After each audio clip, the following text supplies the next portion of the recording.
Cette exposition est la première exposition en France à présenter les 80 premières années du phénomène des femmes photographes. L'exposition commence vraiment aux origines de la photographie, donc en 1839, la date officielle de l'invention de la photographie, avec la première femme impliquée dans une activité photographique qui est Constance Talbot, la femme de l'inventeur de la photographie sur papier en Angleterre, Henry Fox Talbot. C'est aussi la première exposition en France à étudier et à montrer les femmes photographes françaises des 19e et début du 20e siècle. L'exposition inclut bien évidemment des chefs-d'œuvre, notamment de Julia Margaret Cameron, anglaise, Gertrude Casbir, américaine, toutes deux photographes artistes reconnus de leur vivant comme telles.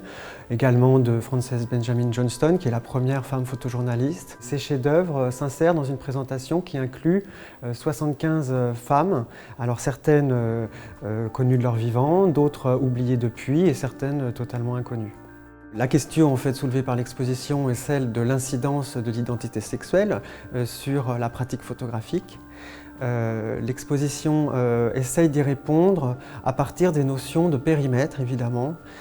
C'est pour ça que l'exposition commence par la sphère domestique, évidemment, quand on parle des amateurs britanniques, mais en face d'elle sont présentés les professionnelles françaises. Donc, très tôt dans l'histoire de la photographie, les femmes sont aussi sur le marché du travail en tant que photographes. Une notion à laquelle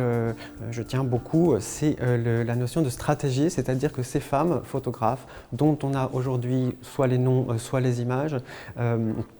ont évidemment utilisé stratégiquement leurs conditions de femmes ou bien les attentes associées à leur sexe de la part des critiques, des spectateurs d'exposition de l'époque pour s'assurer un succès ou bien critique ou bien commercial. Après les 30 premières années présentées dans la première salle qui donc mettent en face à face les amateurs britanniques et les premières professionnelles françaises, l'exposition met en valeur l'investissement de ces territoires de l'intime féminin, de l'expérience féminine, à la fois les représentations de la femme et voir comment ces images se différencient de l'iconographie multiséculaire contrôlée par les hommes. Et puis toutes ces images de maternité sur lesquelles certaines femmes photographes artistes comme Gertrude Casbir ont bâti leur carrière en partie, des images du monde de l'enfance et en miroir, la troisième partie, un petit peu comme l'autre face du miroir, disons, où fusionne le théâtre du genre et le théâtre photographique, parce que jusqu'à l'apparition de l'instantané et même après, les images sont presque toujours posées, en tout cas dans cette exposition, c'est-à-dire la féminité comme la masculinité sont performées. La troisième partie traite la question des femmes photographes par rapport à la différence sexuelle, c'est-à-dire